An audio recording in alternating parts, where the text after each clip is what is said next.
I'll go ahead and introduce our first speaker. Brisa Aviles is a founding board member of Tierras Indígenas, CLT. She also works supporting the community planning, equitable and inclusive engagement, and renewable energy sectors. She holds a Bachelor of Arts in International Development Studies with a double minor in Urban Studies and Environmental Systems and Society from UCLA.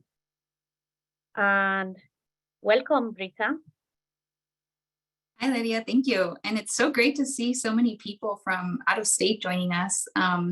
We will be talking about CLTs in California, but please know that this model is statewide. It's all over the US. But today we're talking about some of our groups here in California.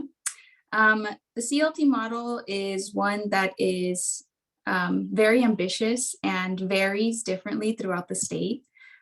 We have many groups who focus on projects that are for single family homes. We have other groups who are dedicated to new construction, some groups who are focused on preserving at-risk apartments, others who prioritize mixed use development, which is the combination of residential and commercial, and then other groups who acquire land for the use of urban farming, agriculture, and remediation of the land. And we share this because it goes to show how flexible this CLT model can be. And it really respects what is appropriate for each of our different communities. We know that our communities maybe in Southern California may be different from communities in Northern California, demographically, culturally. And the beauty of this movement is that it's modified, it's community-led, so communities interpret the model in the way that's most appropriate for their neighborhoods. And then the pictures you'll see there, those are some of the properties that are stewarded by some of our CLTs in, I believe, San Francisco and LA. So it kind of gives you, these aren't stock images, these are real buildings of some properties. So next slide. So as Lydia shared, we are the California CLT network. We expand all the way down into San Ysidro, the San Diego region by the Mexico border, all the way up into Humboldt County. In total, we are 30 CLTs in 22 different counties with over 3,500 residents living on CLT properties, about 1,172 general members. All of these CLTs are consisted of about 163 board members, which we'll learn about what a board looks like, what does a board mean. And then some CLTs have staff, which is really incredible. Oftentimes these CLT movements are community-led, local efforts that oftentimes are born out of like voluntary work. And when a CLT is able to share that they have staff members, we really celebrate that because it's really difficult to find general funding to support staffing, and it is a lot of work.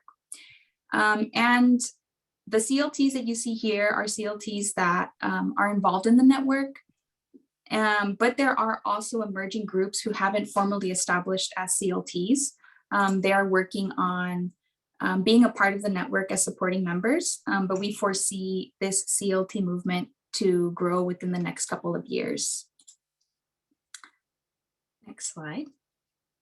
And an important thing to note is that CLTs primarily serve low-income and BIPOC populations. So this data is taken from a survey that was conducted by the CLT network with some other collaborators. And they found that about 80% of CLT residents are Black, Indigenous, and people of color.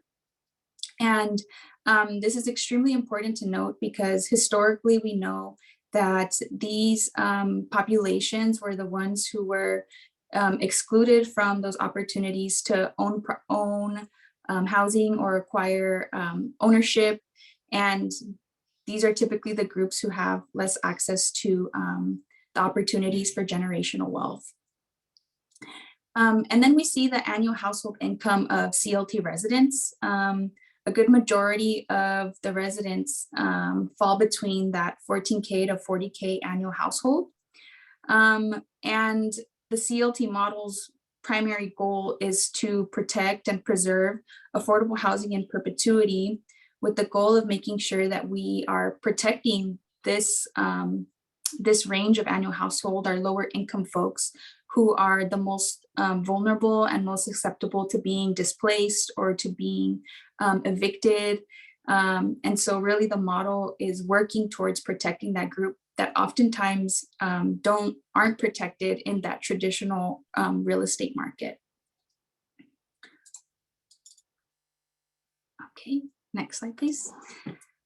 And so the California CLTs in this same survey, it showed that about 60% of residents reported that after they started living in a CLT, they found an increase in their family's economic security after moving into a CLT home.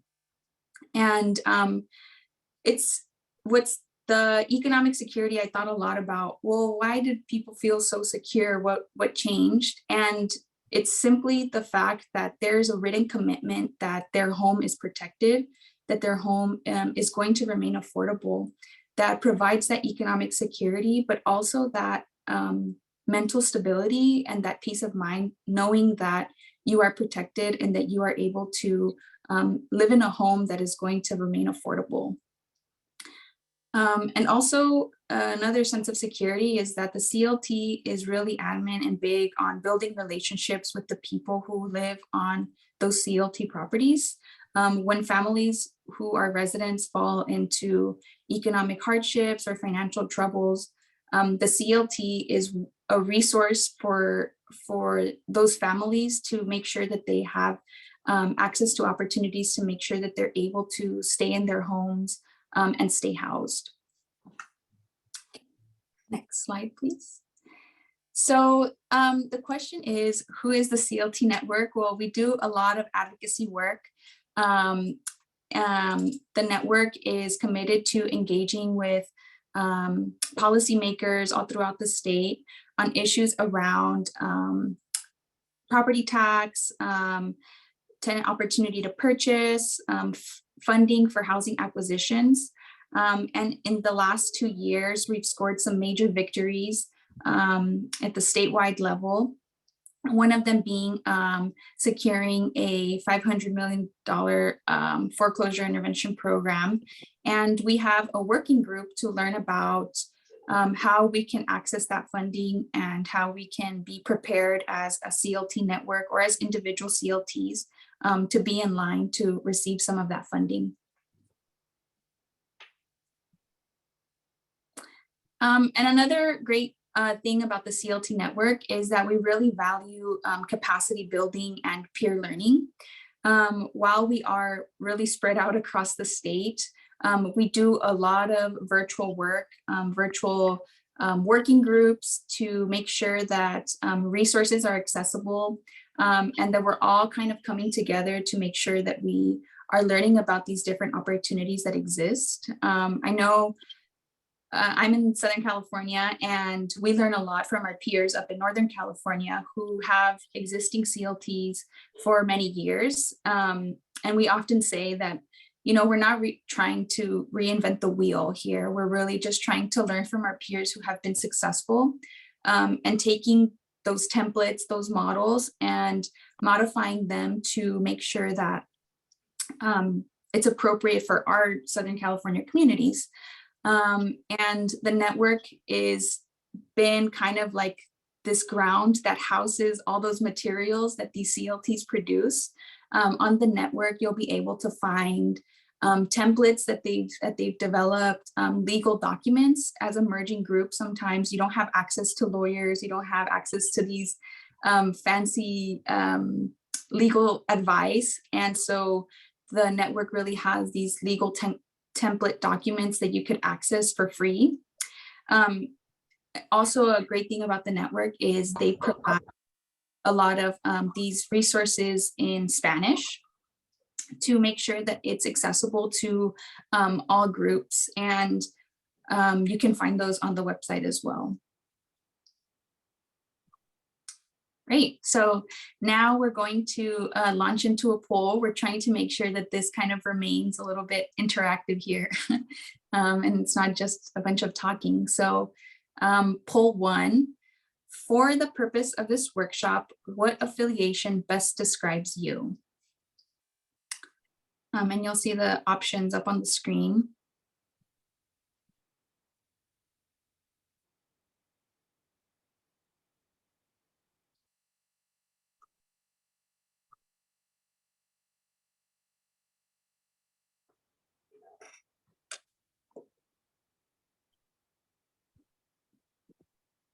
Fantastic. So after that, I will pass it to Lydia to give us the responses, and we'll keep it moving. Let's just give a second for the Spanish speakers, since it's just gotten interpreted into Spanish, these poll questions. So we can just give it 20 more seconds.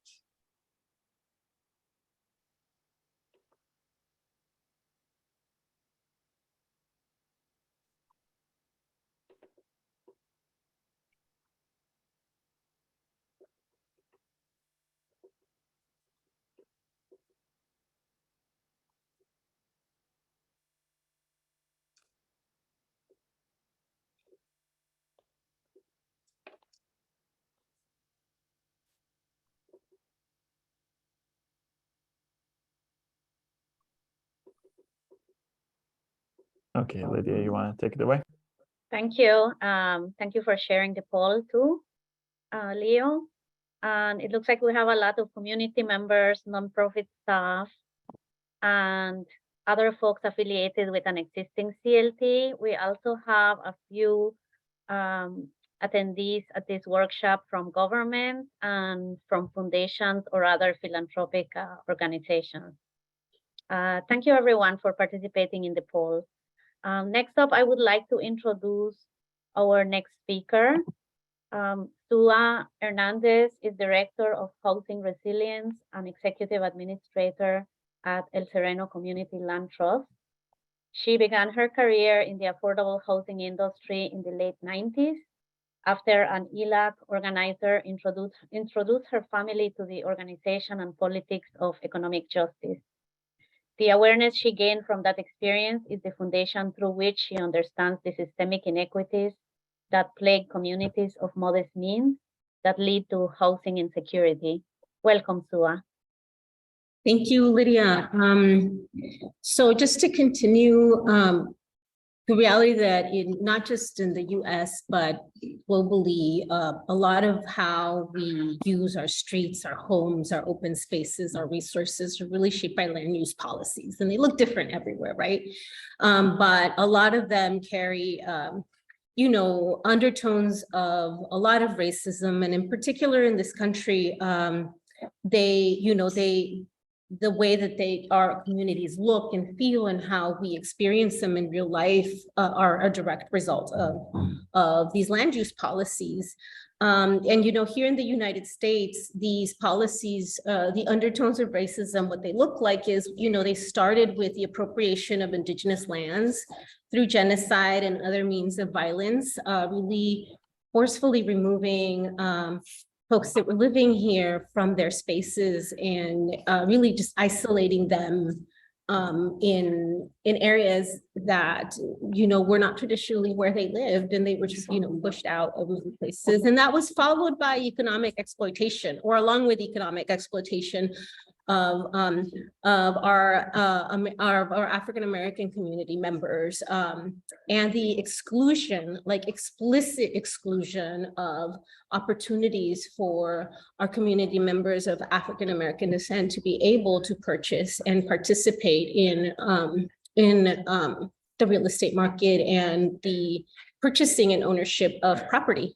And then that was further really compounded by those same types of policies really being implemented on our immigrant communities, which was unfortunate because our immigrant communities really make up everybody, but it was a dominant culture of immigrants who came and imposed policies on immigrants that looked that didn't look like them. and continue those practices. And ultimately, the powers that be, you know, today we see that in many of our communities. And if we can go in the next slide. Los Angeles is really like a really good example of what that looks like and, you know, what it ends up being. And so unfortunately, you know, our neighborhoods are hyper segregated, and gentrification in many circles is embraced as, you know, if the language is sugar coated and people don't talk about it in the form of gentrification, which many people, you know, can do, especially when you're in the real estate market. You talk about gentrification in the form of community improvements or business district investment. And so those practices are, you know, embraced by many, including folks that are, you know, trying to provide things like affordable housing. And so, you know, as long as the language of gentrification is slightly sugar-coated, policies continue, right? And then there is our community members who find themselves suffering the outcome of the worst outcome of our land use policies, which is houselessness. And the impact of these policies cause them to be houseless. Like, it isn't about folks not being able to sustain because there's something wrong with the way they live. It's really a result. It's an economic thing a lot of the times, the result of why people end up on the streets. But then they suffer the impact of suffering the most intense criminalization, isolation, and marginalization of our communities. And so that's what these centuries of racist policymaking around land use, that's what it looks like. That's what it feels like. And in LA, it's a very acute experience. If we could go to the next slide. So why CLTs? So CLTs actually counter a lot of these things by resisting displacement and creating more stable affordability, and preventing really homelessness. It's a homeless prevention tool. And then it establishes really grassroots democratic control.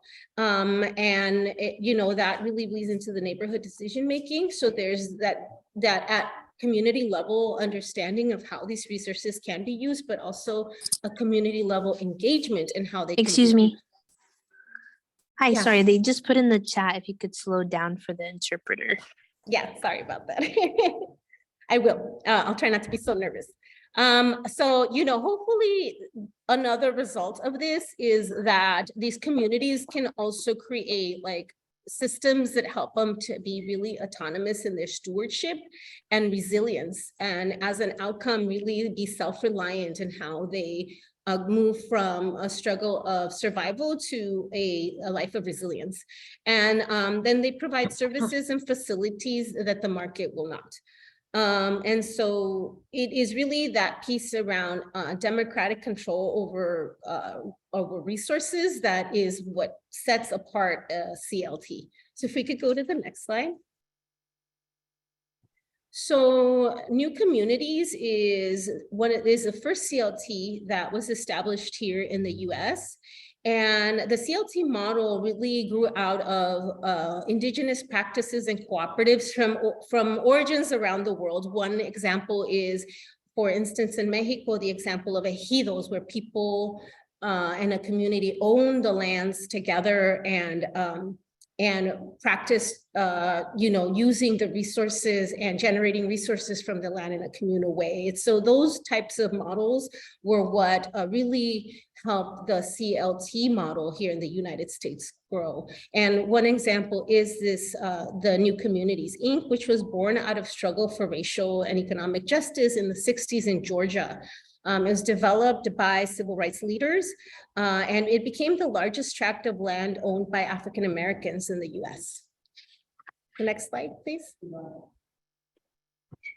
So this is sort of a breakup of what it looks on paper, like what does a community land trust look like in the form of its ownership. So the resident of the land trust owns the building improvement or the building structure, right?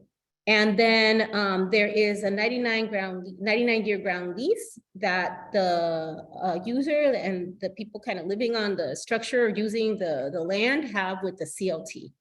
And then the CLT has within it the covenants that allow to preserve what the intention of the use of that space is. Now that relationship is really key. And it's key because, like, you know, that's what really allows for the democratic governance of it. Like, there's many things, but this is one way that helps CLTs allow for a democratic governance of that resource. It's that relationship between the people who use the space, the land, and then the CLT in itself, who carries covenants and actually, you know, is like a caretaker that ensures that the use of that property is being used as intended. One of the things that you can't see here is that it's through this process that we really integrate like the human experience into real estate, you know, into a different system of real estate, and particularly the human experience of like BIPOC folks. Currently it's a system that is really just like on a spreadsheet, and it,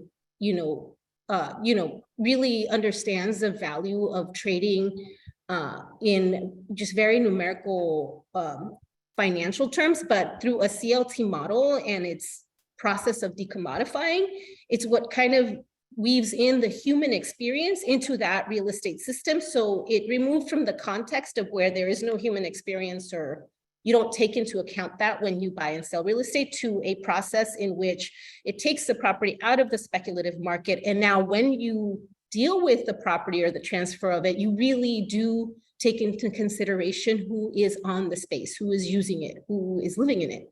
So, you know, that's really important in this in this model.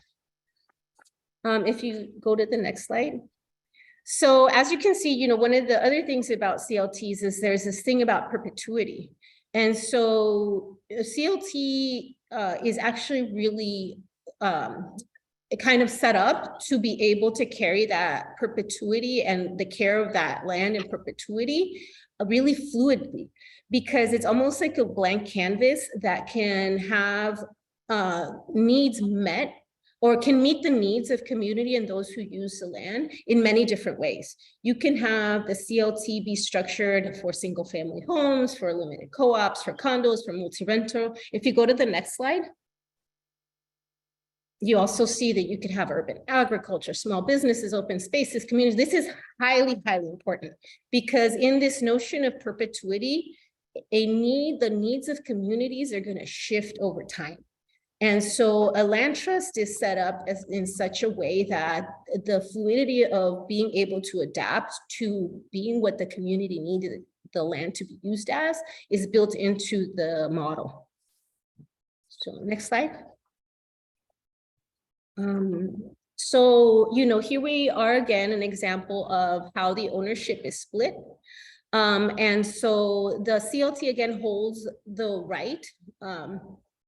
right of community to practice democratic governance. That sort of like is the key, that piece, like, you know, it will, in the next slide, you'll kind of see how that is further, like in the next couple of slides, how that's further practiced.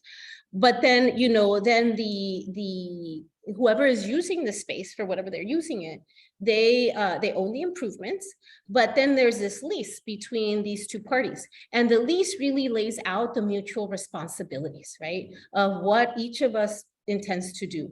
And the CLT is instrumental in that it is the entity that really ensures in this like timeline of perpetuity that there is compliance. Like, I know the word compliance is kind of boring, but like, the CLT's responsibility is to ensure accountability and that the process stays honest and the property is used as intended.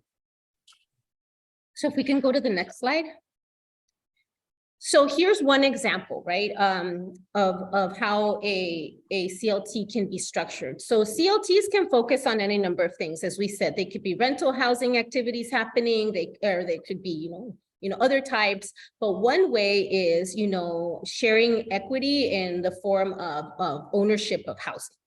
And so equity, you know, in property ownership looks different to everyone and feels different to anyone, and it can come in many different shapes. But in this context, equity is, you know, is one of the most recognized ways of understanding equity, and is when you share the financial, like, benefit of that land with the person using it and, you know, everybody that's on the deed. So in shared equity homeownership, the owner agrees, agrees to sell their space at below market. So that ensures that whoever is, coming in and trying to purchase a space can do so at an affordable price. In housing in particular, it maintains affordability of the home over the many transfers of the home.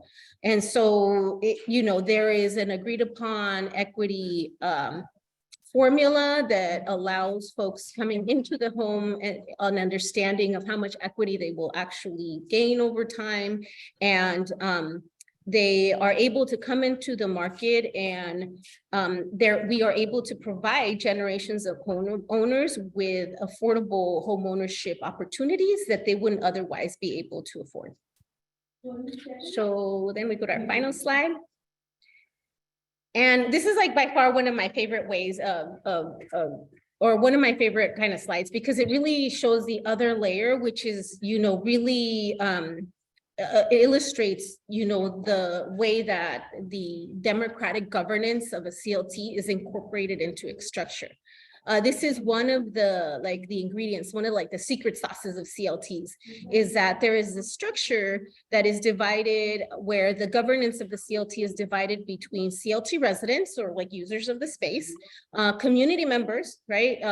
And stakeholders representing public interests. So you've got sort of three interests there that are stewarding the property and ensuring that the property continues to be used in the way that it was intended.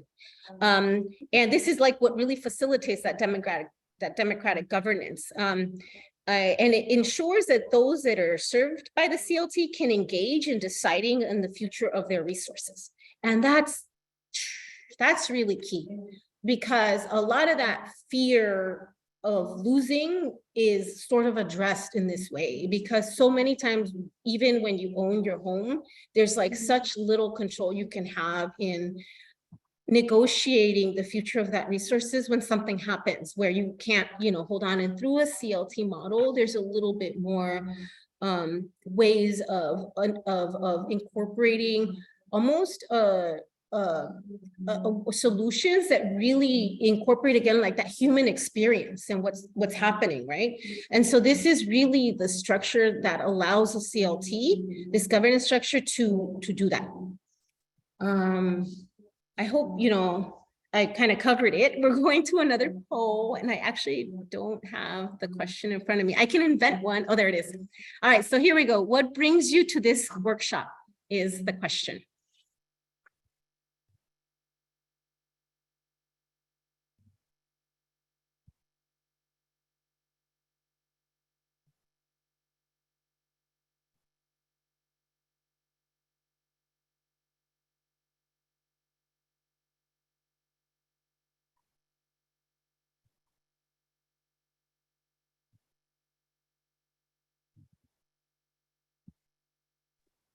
Right, and I'm going to hand it over to my colega Lydia, who will kind of give us the results of the poll.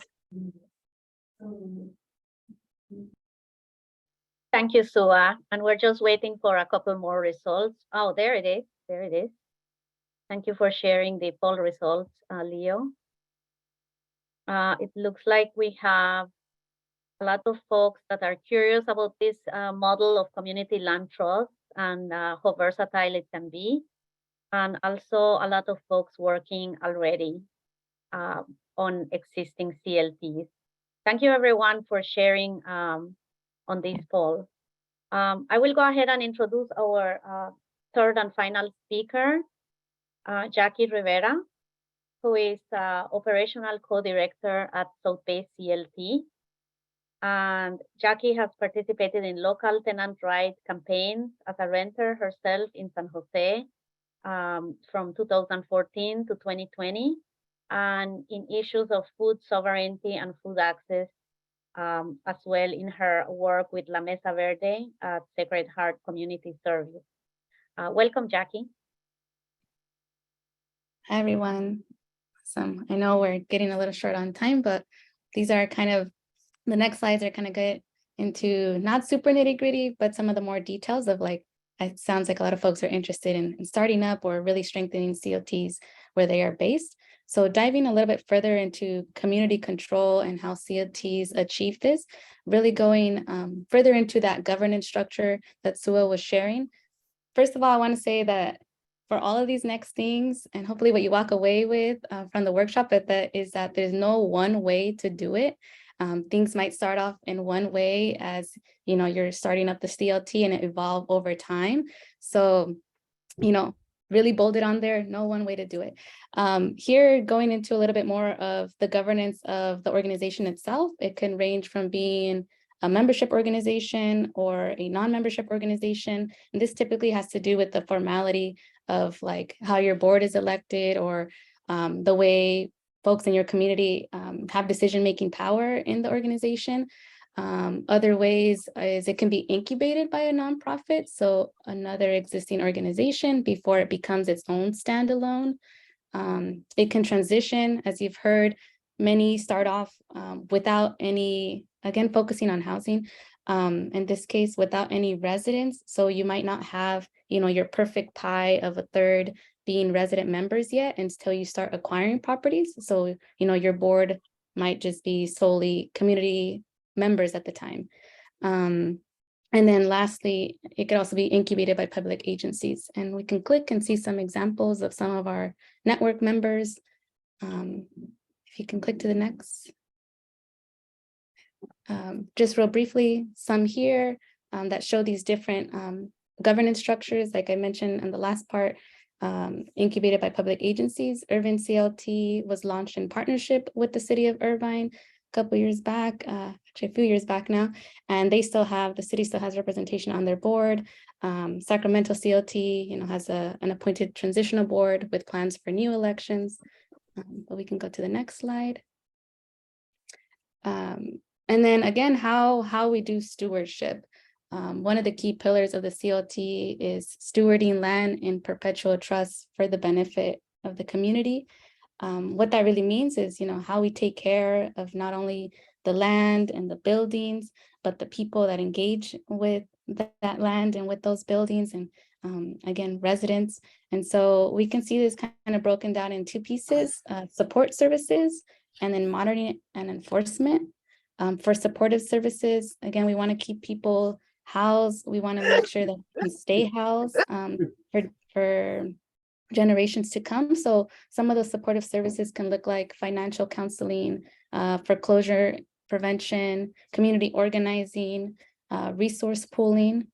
Some of the monitoring and enforcement, if we click, can look like, you know, some of the things I think we mentioned earlier, certain occupancy requirements or rent and resale restrictions to ensure that, you know, again, we're staying grounded on the goals of that CLT and who they want to serve.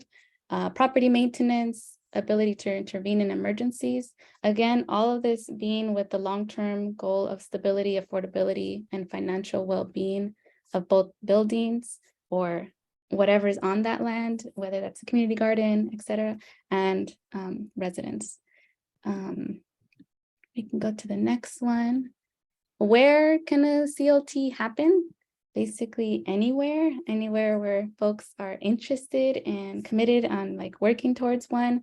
There's many different breadth of like geographic focus depending on the goals and opportunities. CLTs can work at various scales, from a slice of a neighborhood to a whole region. Here we show some examples outside of California. Dudley Neighborhood Initiative CLT primarily focuses and is in Boston, primarily focuses in a neighborhood that I think now it's like about 37 blocks of like acquired properties or geographic focus. Meanwhile, in Colorado, we see Elevation Community Land Trust that have kind of put this mission of and flexibility of serving any community in Colorado, so the whole state, where families are at risk of displacement. So very broad and or very narrow. And that depends again on what the group that you're working with wants to focus on. And we can go to the next one. Who makes up the land trust? I know we've been talking about folks that are, of course, that are involved, but also like thinking of stakeholders and other partners. Again, there's no one way to start or grow the CLT. It can be a combination of a lot of these different stakeholders, but typically we see, things starting off with the mix of these, and over time maybe integrating some. So this includes tenants and neighborhood activists, community-based organizations, city or regional government. They might, be putting out maybe some initiatives, proposals, things like that. Existing CLTs that can help partner with emerging ones, nonprofit affordable housing developers. And again, folks at different times in the organization, you might be integrating, new stakeholders to the table as the organization is evolving and developing. Next slide.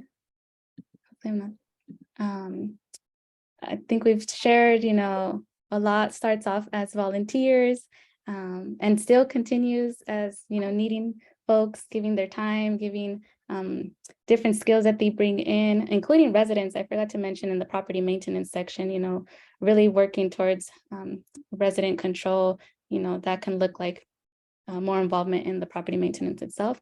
But here again, for staffing, no one way to do it. I'm just going to keep repeating that. It could again start off with volunteers and boards that are doing the work, and as funds come in or different opportunities, you prioritize what staff is needed. You can start off with community organizer.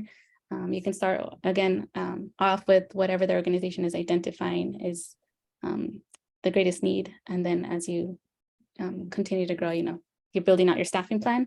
You can also borrow staff capacity from an existing CLT, CDC, or other nonprofit, and we show some examples down here on those different ones, from Bajali and East Palo Alto borrowing, staff capacity, Vallejo CLT starting off with their organizer, and Liberty CLT in LA, primarily volunteers. I think I just have 2 more slides. Kind of obviously, to have staff, you need funds, you need resources.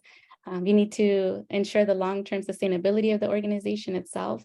So that can look like operating funds to support staff and administration, land to build or grow on and acquire, and then obviously financing to acquire, build, and or rehab the land and improvements or things on that land. And where those different sources come from is, we can go into the next slide to see. And this can be, first of all, really sharing that, like a lot of projects, typically you're kind of dipping into a lot of different funds that can help piecemeal, what the CLT is trying to do. Also having that flexibility and not being confined to just a particular type or kind of funding. So these are some of the ways that different CLTs in our network have financed themselves, from government, again, state, city, or county programs, initiatives, public land dispositions, larger statewide policies such as FIP, the Foreclosure Intervention Housing Preservation Program. You can have funds coming in through philanthropy, through donations and gifts in kind, which this can include land and buildings and should be highly encouraged. Low cost financing from banks and nonprofit lenders, really having also opportunities to even be financed. So some of those more reasonable rates, as well as even opportunity for emerging CLTs, program revenue that comes in through programmatic funding, typically like grants and other contracts, but also service delivery, going into Spanish. And then lastly, operating revenues, which can be from your rental properties, or if you have a membership structure, membership fees, and of course, developer fees, which is a standard in the real estate development work. And lastly, I think this way that we can get into questions. Again, there's no one way to do it, but also providing this roadmap for starting or growing the CLT, which really provides some good questions for folks to be, delving in with their group, from, who should be at the table, who you're looking to partner with, maybe your geographic area that you're trying to focus on, whether that's going to be neighborhood specific or countywide, who you will serve, and then the kind of project types, which, can go, as we've seen, beyond housing. It can be a lot of different things. So this is also a good way not only to start off, but as your organization progresses, like where do you return to finish answering some of these questions, or like add more to. So that was super quick, but I want to make sure we get to questions. So that's all for me. Thank you.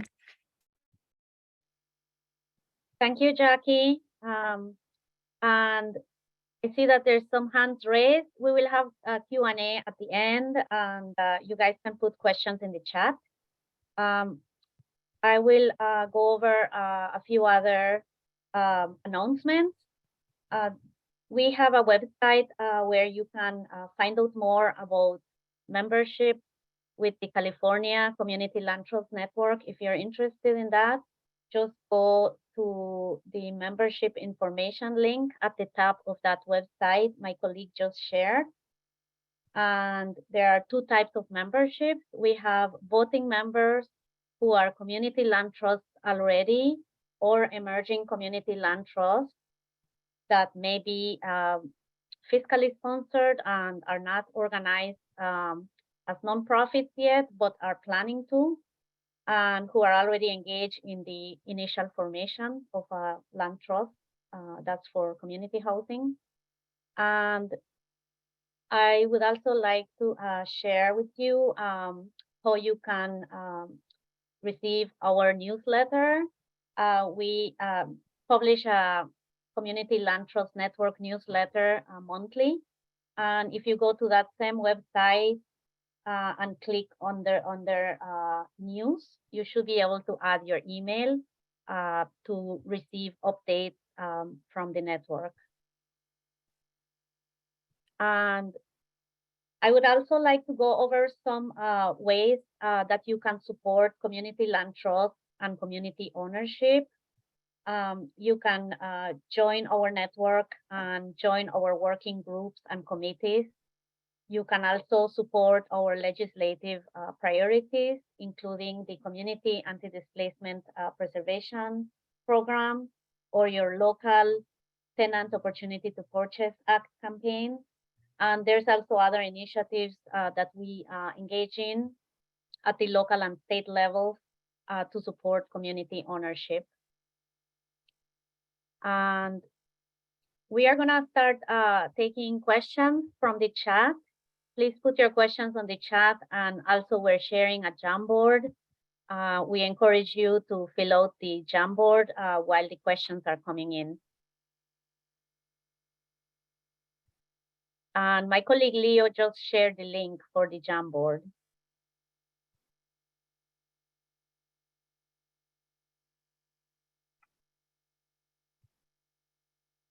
So for those not familiar with the Jamboard, if you click on the link we just put in the chat, you'll see a couple pages with prompts at the top. So make sure to scroll to the right so you see all the prompts, and you can create sticky notes with your answer to the prompts and leave them on the relevant page.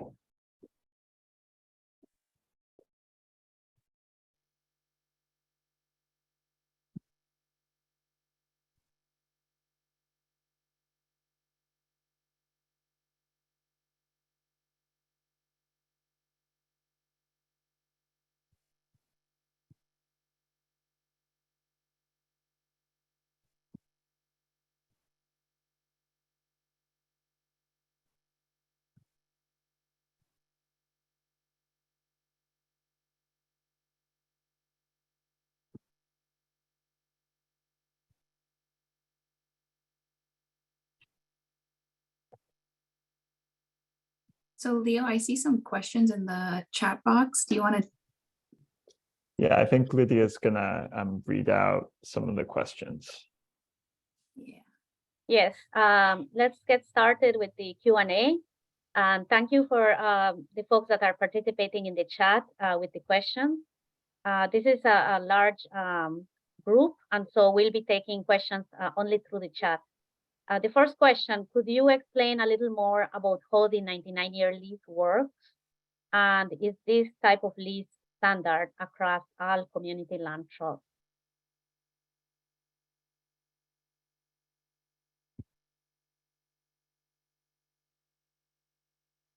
Do any of our panelists want to jump in there?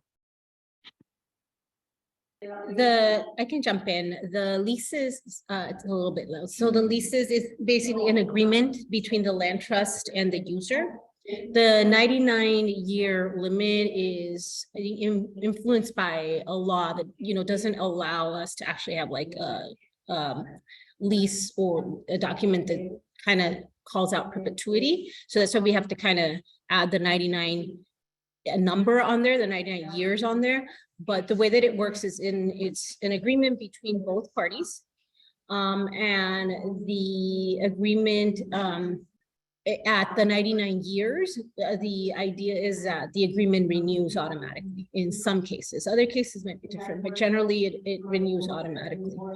And I know that sounds like, okay, we're really getting locked into this for a long time with partners, but I think part of the process and what makes that kind of lease safe is a strong agreement between the parties, but then a strong oversight of that agreement and an accountability process that allows both parties to be able to flag tension around the lease or flag ways in which either party is not coming through with their commitments. And within the lease, you can have a way of, it's like the defaults section, like what happens in the default section. And that's sort of a way to address like, what if in that 99 years, it's not working out? So it's not, and other panelists, please help, but it's not too different from other leases other than this idea that it's for 99 years. And the reason for that is that CLT holds a stewardship of these properties indefinitely. And we are able to then have those types of leases with users. And the 99 years really comes from sort of the legalese of needing to name a year, but it really is sort of what is allowing those agreements to be in perpetuity. I don't know if that got to I don't know if that hopefully answered the question. Thank you, Sua. We have a few more questions. Is there an interactive peer support network or listserv to support one another as questions arise?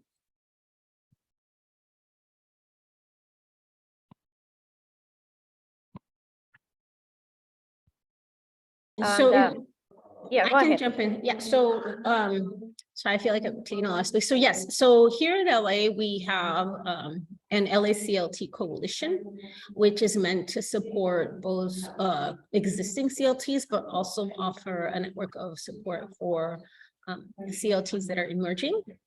So if you could reach out to myself or there's, maybe Lydia, we can connect after so I could provide you with some contact information of anybody that'd like to access that resource.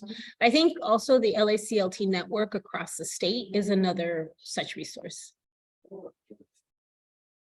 Thank you, Sua. Yeah, we have, there's regional resources and peer-to-peer exchanges. There's also statewide peer-to-peer exchanges through the California CLT network. And there's also Grounded Solutions Network, who is a national support organization that has Facebook groups for their members.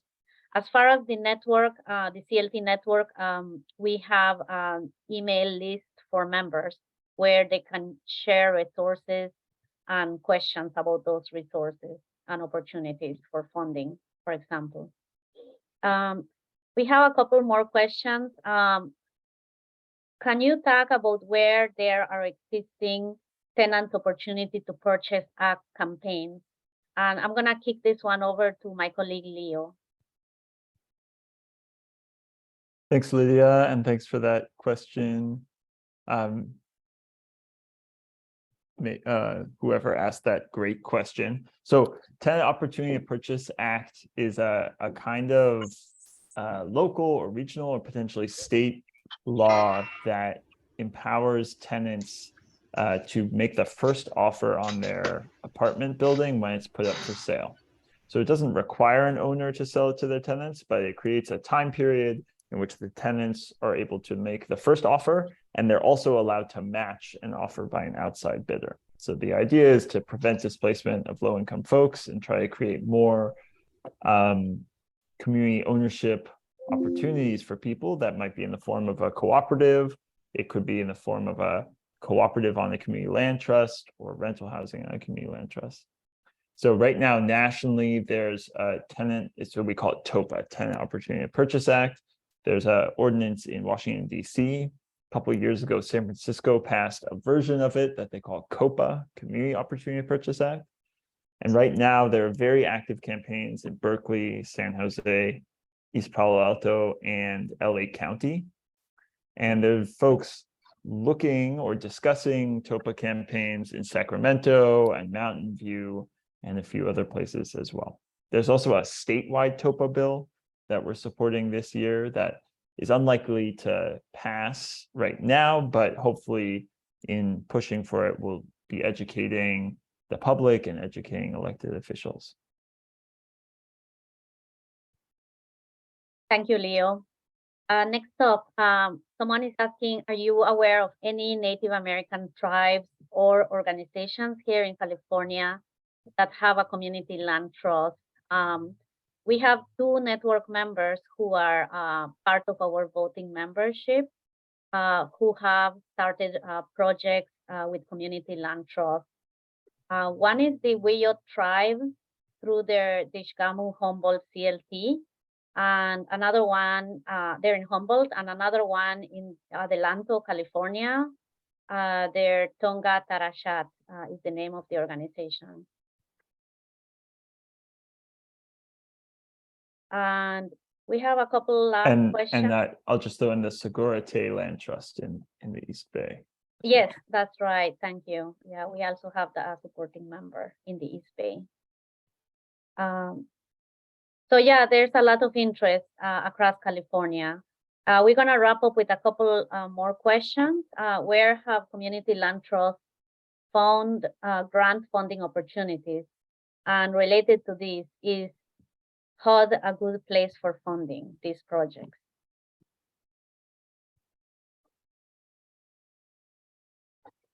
I can share a little bit there, and I see somebody also sharing and directly to about the HUD. I think definitely as you scale up, maybe you could get government, but I know like as an emerging land trust, for example, in the South Bay in San Jose, we've found grant opportunities, one through your typical prospective grant searches, depending on what you're looking for that grant money to be used, as well as continued advocacy in your city. We've been able to now access city grant funding specifically for capacity building of the CLT, as well as county. So really important as you engage your community to also be advocating for more local funding around this. Some foundations, we've been very lucky. Our beginning grants were foundation based and flexible ones too, right? Where they were like, you do what you want with the money as you start up. But yeah, just a few of those. And I could share briefly on the next question, which is, could there be multiple CLTs in a city? And yes, I think going back to what we've been sharing around where your geographic focus is, you could be very neighborhood specific. So then there is opportunities, or what you like to call place-based, big opportunities for other CLTs and other parts of the city to start up, of course. And I think as we've heard, like making sure that y'all are in communication so you can also be supporting one another in greater advocacy regionally, locally, as well as, just overall support. Thank you, Jackie. We're out of time, but I would like to thank everyone for participating and engaging with this teaching. We're very, very happy to see that there was such a great turnout. And if you have any questions, please feel free to reach out. I'm gonna put my email in the chat. And thank you, everyone. And big thank you to our interpreters, Melody and Yuvia, for sticking with it through our technical challenges. We appreciate you. And our panelists. And our fast talking. Thank you for slowing us down. Thanks, everyone. Have a good day. Thank you. Thank you, everybody. This one is warm in here, right? It's warm in here, yeah.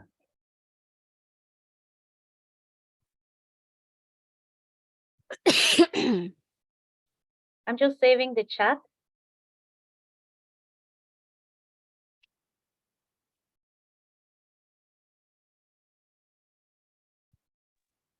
Thanks, Leo. Thanks, Lydia. Thank you, Brisa, Sua, and Jackie. You guys were awesome. Yeah, you all did a great Thanks so job. much. See you soon. Okay, bye-bye. Thank you, Melody. Thank you, Yuvia. Muy buena información, gracias. Muchas Gracias. gracias, señora, por nada. Saludos, Jackie.